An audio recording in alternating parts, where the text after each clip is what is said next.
Your Excellency and my dear sister and friend, Jessica Alupo, Vice President of the Republic of Uganda, the Right Honorable Dr. Rukana Rugunda, Patron of the Guild's President's Leadership Academy, a man who I had the pleasure to serve under when I was Deputy Prime Minister of the Republic of Kenya and he was Prime Minister of Uganda. Mzee wetu, Mzee Ruchikaire, I hope this one-year-old has not let you down. We are still struggling and moving on. The Vice Chancellor of this esteemed facility, Makerere University, Guild Presidents, student leaders from across our East Africa region, distinguished guests, ladies and gentlemen. Let me say what an honor it is to stand here to address this very distinguished gathering of young leaders from across the East African region. I myself are extremely happy to be here in this great city of Kampala, which I consider to be my home away from home. And from here, all of you who have come from different parts of East Africa, as you sit atop this Makerere Hill, all I can say is that that is reminiscent and a sight that has been shared by many, many over the years. Allow me at the very onset to extend my heartfelt gratitude to the Guild President's Leadership Academy for organizing this summit, and also to Makerere University, through you, Vice Chancellor, for hosting us at this esteemed institution, which, as you reminded us, is the foundation of East African higher education. All of us are children of Makerere, and we are happy and proud to be. And we're also happy to see that Makerere continues to serve as the furnace upon whose flames the ideologies of many African leaders in the past, and most definitely in the future, will continue to be forged. So, ladies and gentlemen, getting straight to the point, to state that today we are living in a tumultuous time would be somewhat of an understatement. The traditional world order that we have become accustomed to is being appended before our very eyes. The forces of nationalistic politics are fast eroding the foundations of multilateral institutional frameworks that have formed the substructure of global geopolitics for many decades. From the uncertain policies emanating from Washington, D.C., that are reshaping the rules of global trade, to the all-consuming conflicts in Ukraine and Gaza that risk becoming the nuclei for wider regional conflicts, we are indeed witnessing a watershed moment in the history of our world. As an African leader, I view these developments from a somewhat broader context beyond the uncertainty of growing global tensions. I recognize that we, as Africans, are simultaneously besieged by disruption, chaos, and confusion on the one end, but also, I believe, immense opportunity and promise of prosperity on the other end. To illustrate further on this statement that seems contradictory on the face of it, I will draw from two examples that some of you may find familiar, given the fact that it was mentioned here also. Your Excellency Uhuru Kenyatta, the fourth president of the... Oh, okay.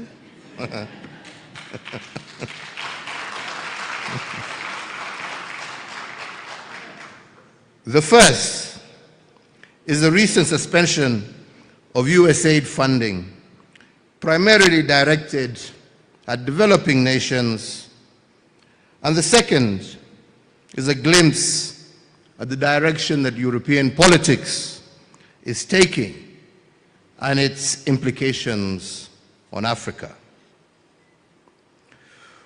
Whereas the stoppage of US-led international development aid has had an immediate and far-reaching implications on our fragile healthcare systems, I believe it has also been a much-needed wake-up call to our leaders and policymakers, that they should recognize that our economies have become woefully dependent on the charity of foreign governments, and it is now the time to lay the foundation for self-sufficiency.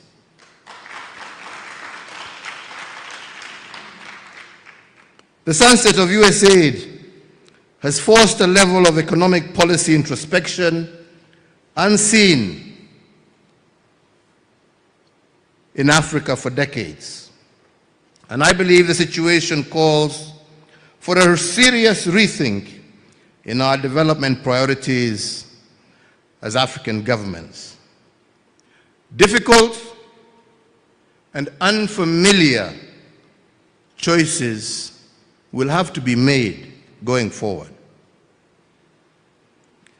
Our governments across the continent must weigh whether buying bullets to restock their armories is better than use of scarce resources for producing vaccines and mosquito nets needed to protect our infants from disease. Prioritization of expenditure in the absence of African-financed subsidies in the health sector and in the education sector means that more attention is going to be paid by our citizens to the way governments handle their finances.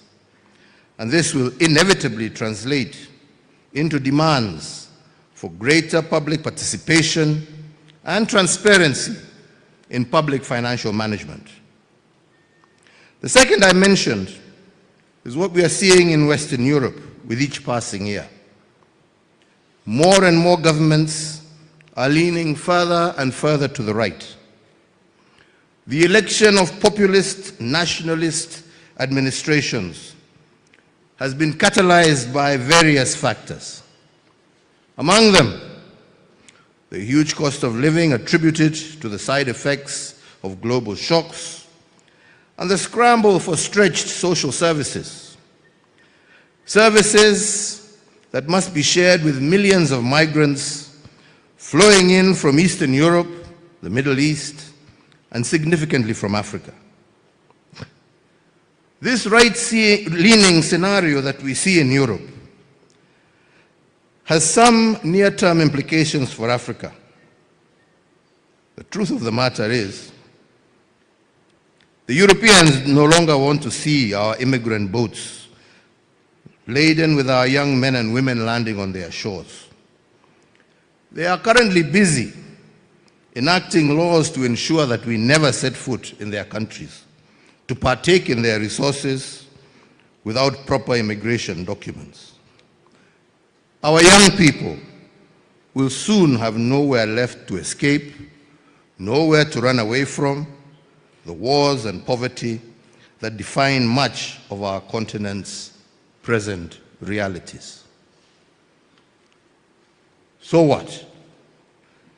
With nowhere to go but home, with no one to turn to but themselves, I believe that our young people, and that is you, will eventually wake up to the fact that there is no global rescue mission, coming to save you. We must save ourselves from a future of despair.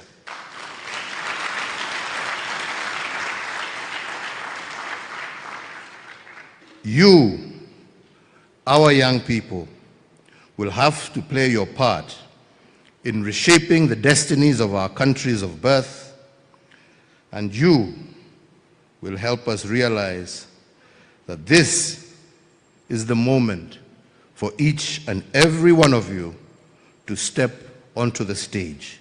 Your time has come.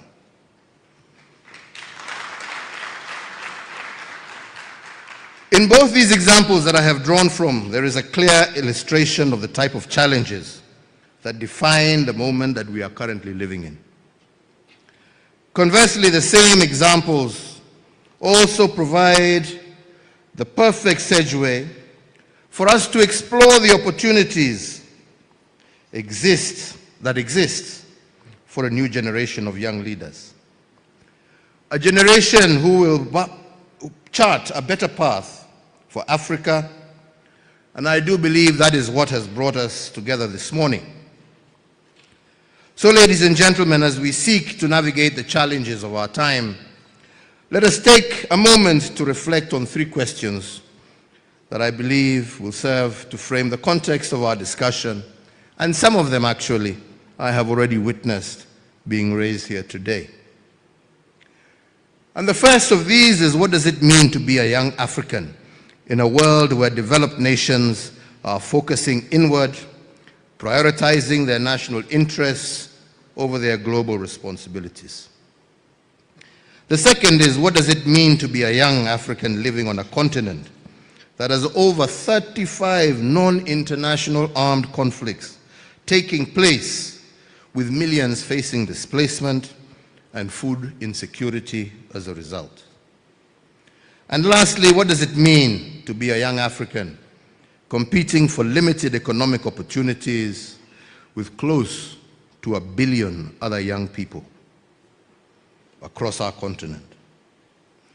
These, my friends, are existential questions for you, the young people of Africa, and they cannot be easily answered without a deeper understanding of how we arrived at this point.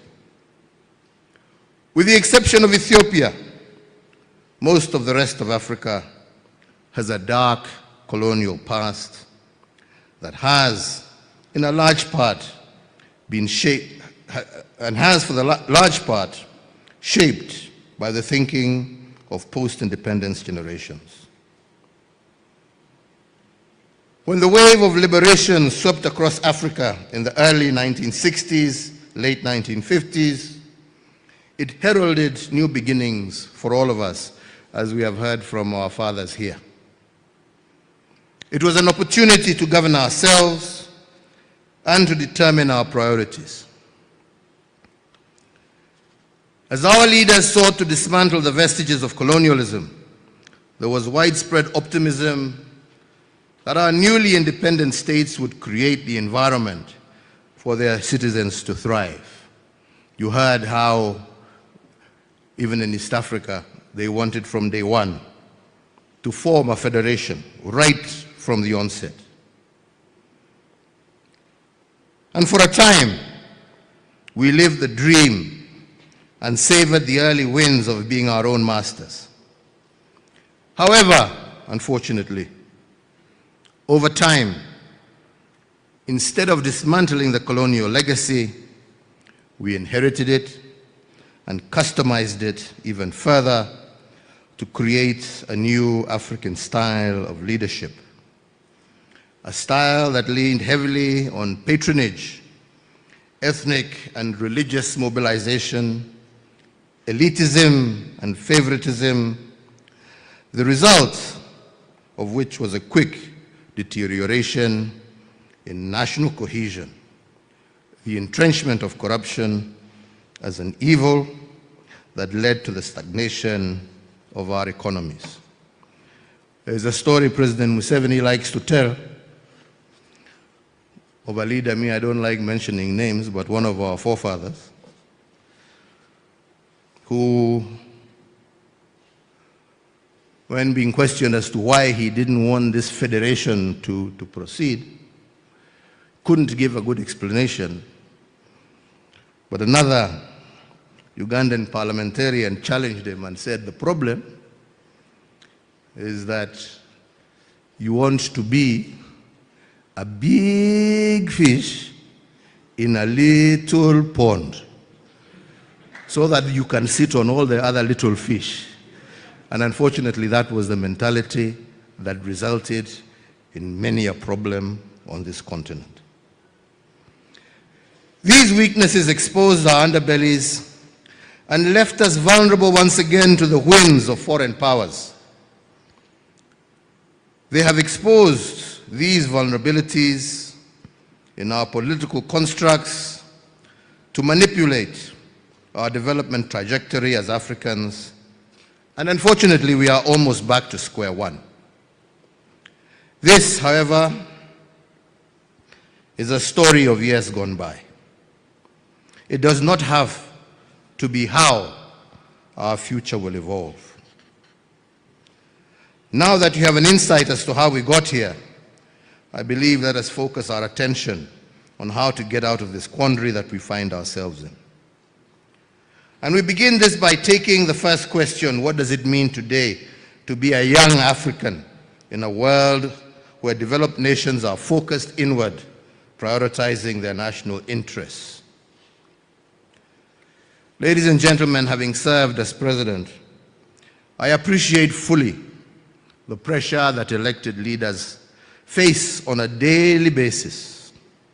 They have to be in tune with the mood and desires of their voting public and be seen to be directing the government's energies towards addressing these demands. Can we therefore really blame the governments of developed nations for responding to their needs, to the needs of their own citizens above all others? We can't. That is what they do. So us as well, it is time for us to also stop lamenting about the inward-looking policies of faraway democracies and nations. And we should instead be asking ourselves, why is it that we as Africans don't prioritize our own interests above all else? The duty of a responsible government is to discharge its primary mandate of serving the interests of its citizens. In many nations across Africa, we have somehow managed to invert the order of this relationship. Instead, the citizens are subservient to the government and are compelled to adjust their behavior in order to promote the interests of the state, which in many instances are almost indistinguishable from personal interests. So you, as young African leaders, you know well as I do that this situation is untenable. The economic opportunities you desire in order to live your best lives can only be created by governments that are designed to serve the citizens and not governments whose only reason for existence is to exploit, manipulate, and drain the resources of their countries and citizens for personal good. That is what is happening in all these conflicts you see around here. Don't be cheated, they are about anything else. Ni pesa. Yeah? People are killing each other, people are allowing their children to be killed, people are causing all sorts of problems, claiming this and claiming that and claiming the other.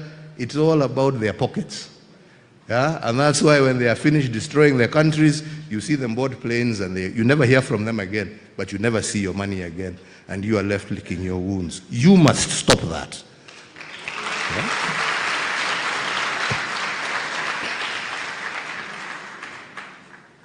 Allow me to remind you once again that there is nobody coming to our rescue, and in a world that is becoming more insular, there will soon be nowhere to run.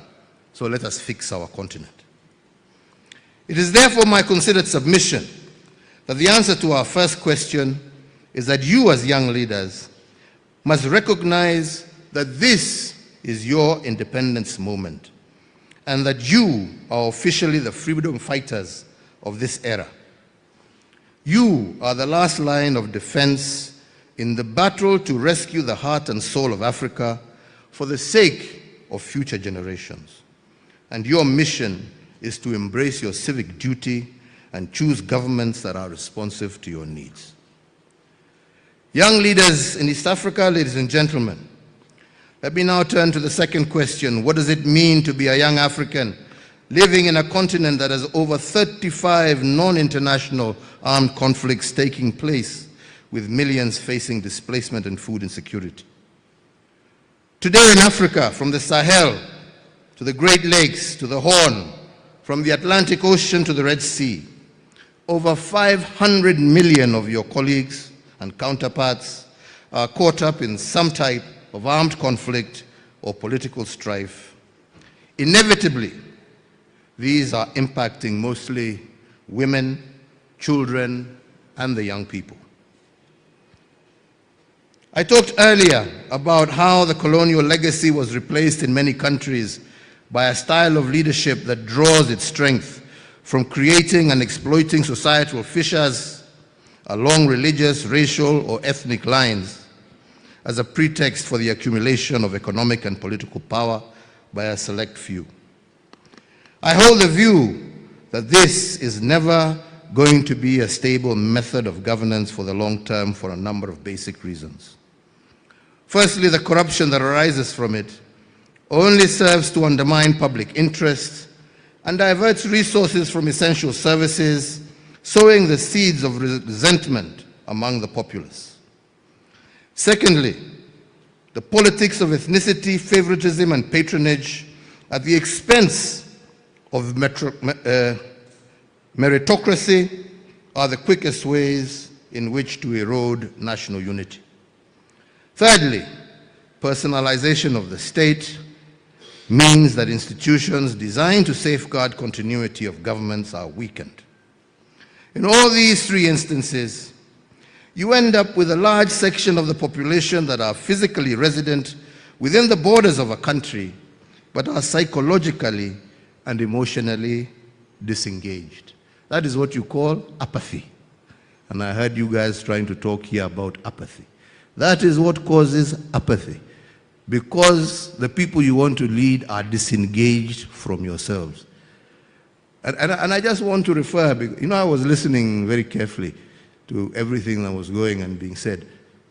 And I heard somebody, what do we do about, our voters who are asking us for money, They're asking us for money. They're asking you for money because you as a leader have failed. It is, no matter how many laws you put in place to stop, we are going to cap how much money is going to be given, somebody will still give them money. Law or no law. The problem is to fix the issue. Because your primary responsibility as a member of parliament, my friend, is to represent your people, is to oversight the government of the day. All right? Now, if you have failed in your responsibility of representing your people to ensure that the government of the day has given them their ambulance, that has given them their health center, has given them their school and water, why are you then surprised when the Mwananchi comes to you and says, I want this ambulance and you are supposed to bring it to me? But he's not asking it from you. He's asking it from you because you have failed in your duty to represent. And that is why we are saying we want leaders of integrity who will go and stand for what their people have sent them to parliament to do. You were sent to parliament to go and speak on behalf of your people, not to speak on behalf of your stomach, my friend. This is the problem we're having here. And we must be honest with each other. Yeah? So if you are to be leaders, you must be led by service to your people, not service to your stomach. That is the reason you seek leadership. Yeah? That is why, and that is how you will change this country. That is how you will change East Africa. That is how you will change Africa. That is how you will get the world to recognize you. That is how you will get the world to respect you. That is how we will stop being beggars.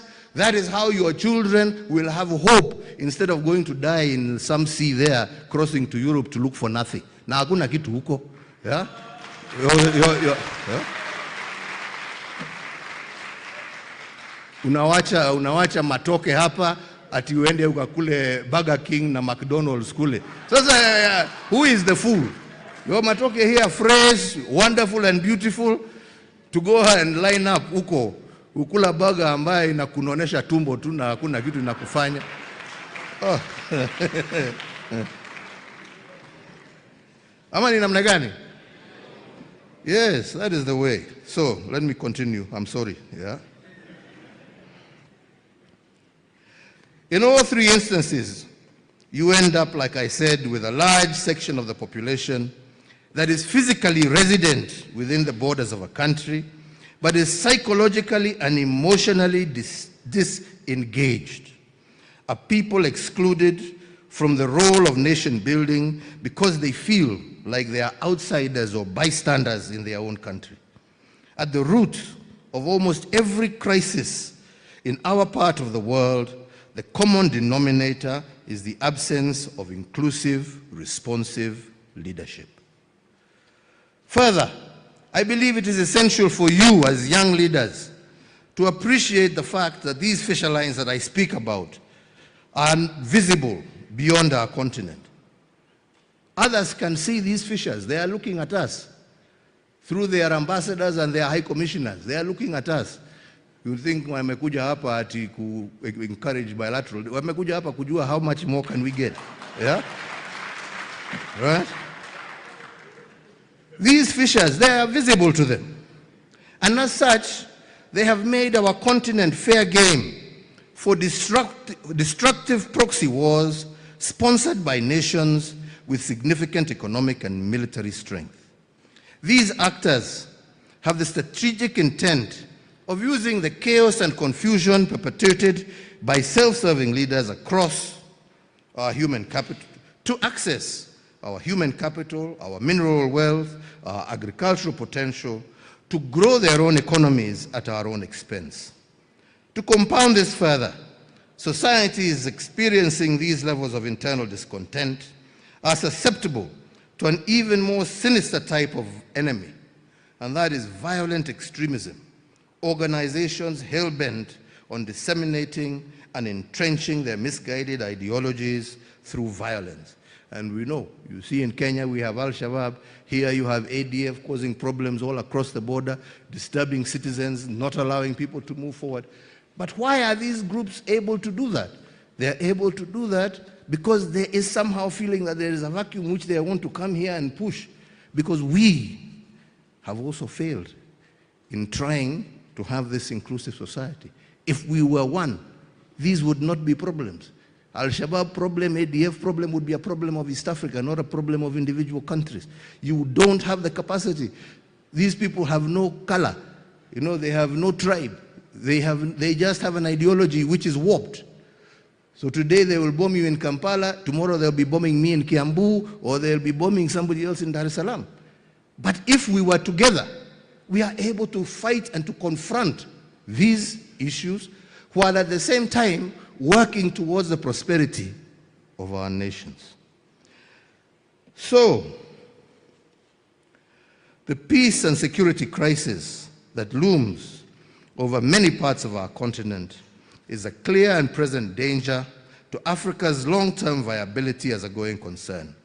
And if we don't find ways to resolve these conflicts soon, we may have generations of young people wiped out as cannon fodder, and with them, any prospect of uplifting the lives of our people. So you millennials and Gen Zs and all of us, we are also told we are young people by the Vice President. I agree, even me, I'm still young. So you're told you're as young as you feel. Me, I feel young. So, but anyway, there are those who are millennials. You have your Gen Zs here as well. Allow me to state this point once more for emphasis. Nobody outside of Africa is coming to save you. Do not have any do not have any misguided thought that there's anybody who is coming to save you. In the words of Eldridge Cleaver, an American writer and civil rights activist, you are either going to be part of the solution or you are part of the problem. This message holds true today as it did decades ago at the height of America's civil rights movement. The good news also, however, I believe, is that I have witnessed such a pivotal moment to effect change. All the elements necessary to bring about lasting and irreversible change are currently within your grasp as young people. And why, you say, do I say this? And let me just say, for starters, again, as has been mentioned, the demographics, first and foremost, are in your favor. The median age across our African continent in 2025 is 19.3 years, against a global median of 30.4 years. This means that over 65% of all Africans are below the age of 25. You have the numbers, you have the time, you have the energy to get involved and stay involved in governance discussions until you effect the change you wish to see. You have the time. Our elder, Mzee here, told us that when he stood here starting his journey, he was 23 years old. He's now 88, going 89, still fighting. Some of you have not even touched 23, and you are lamenting. My friend, this is a call to action. Get up and start moving. This is your call to action. Now. Now is the time. Now. Not tomorrow, not the day after, not after you graduate. No. Now is the time. Now.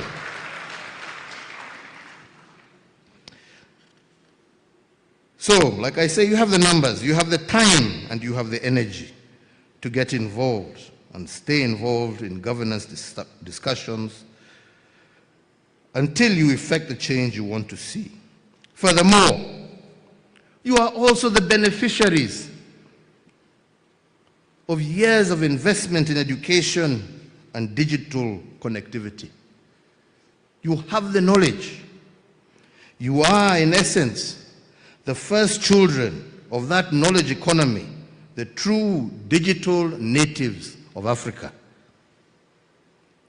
The democratization of access to information through the internet means that very few secrets are left.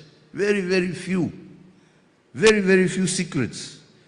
The asymmetry of information in favor of government has always been a tool to manage the perception of populations. This is no longer the case. You know what we know. In many cases, you know it better because you have understood how to leverage the essential tools of today, such as artificial intelligence and the power of social media. Me, when I go and make a small statement somewhere, I think I'll be hidden myself in the middle of the bush. By the time I am getting home for lunch with my wife, she's asking me, what were you doing talking out there? How do you know where I was? It's already, you young people have already pressed these buttons and it's all over. He was there and he said this. So we are living in a very dangerous time. Be very careful, especially of those of you who have two girlfriends. Mujichunge sana.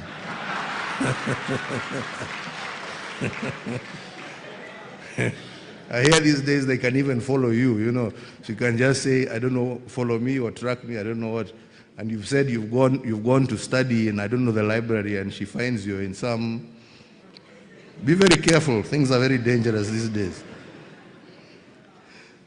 So lastly on this point is that over the last 60 years or so, as our countries have developed, so have the living and migration patterns of our citizens. And this is a wonderful fact. Millions of families have moved from rural towns to large urban settings in search of opportunity and better life. This migration has created a new generation of non-ethnically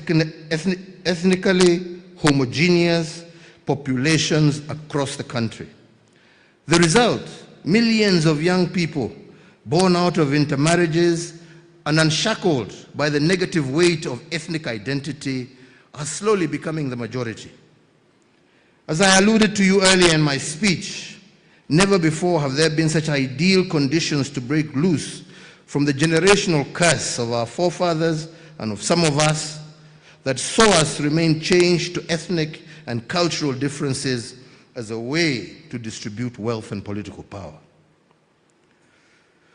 Finally, let us tackle the last one that I posed to you. What does it mean to be a young African competing for limited economic opportunities with close to 1 billion other young Africans? And I believe we need to see our strength in numbers as Africans. And in spite of having the world's youngest population and a market size of over 1.5 billion people, Africa still accounts for less than 2.5% of global trade. We have designed our trade corridors to favor extraction as opposed to intra-Africa trade, meaning that today it is easier for a Kenyan or a Ugandan to sell tomatoes and avocados to the European Union than it is to supply our brethren in West Africa. Similarly, unfortunately, it is easier for an American or European passport holder to visit African countries visa-free than it is for an African to traverse their own continent. If we are to create economic opportunities for our youth, we need to remove the barriers that prevent the actualization of the African Continental Free Trade Agreement, of the East African Protocol on Trade. We need to remove every single barrier. We must stop being paranoid about each other and give preferential treatments to African passport holders to visit and to do business anywhere on their continent. We must design our transport and logistics infrastructure to point inward, to facilitate more cross-border trade by allowing for the affordable and efficient movement of people, goods, and services across our continent. And closer to home, we need to reflect on our education curricula. Are we training our children for the jobs of the future? The advancements in technology have rendered many traditional careers irrelevant, yet we are still spending millions of dollars every year encouraging our children to pursue courses that will lead them to nowhere. Today, the world needs doers, people who can get things done. This is the preference of functionality over form, as one of you here had mentioned. We need functionality. So I would summarize my response to the third question as follows. One, we must increase our share of global trade as Africans by deliberately focusing on intra-Africa trade or East African trade. Two, we need to evolve our education system to encourage our youth to be entrepreneurial and tailor our curricula to be fit for purpose in the knowledge economy. And three, we need to actively influence the adoption of domestic policies on macroeconomic management that create a conducive environment for the private sector to thrive. So, ladies and gentlemen, I've always been passionate about the role of our youth in leadership, and it is a subject that I can talk about for hours on end. However, I'm cognizant that today we are limited in time to exchange these ideas. So I would just like to touch on some perspectives that I have garnered from my 30 years or so in active politics and my 10 years as President of the Republic of Kenya. And these perspectives delve into the basics of leadership and what I feel are the irreducible minimums that we must all aspire to as leaders in the new world that we are navigating. The first of these is integrity and leadership. And this is not merely a moral idea, it is a practical necessity. It involves a conviction to do right when it is costly,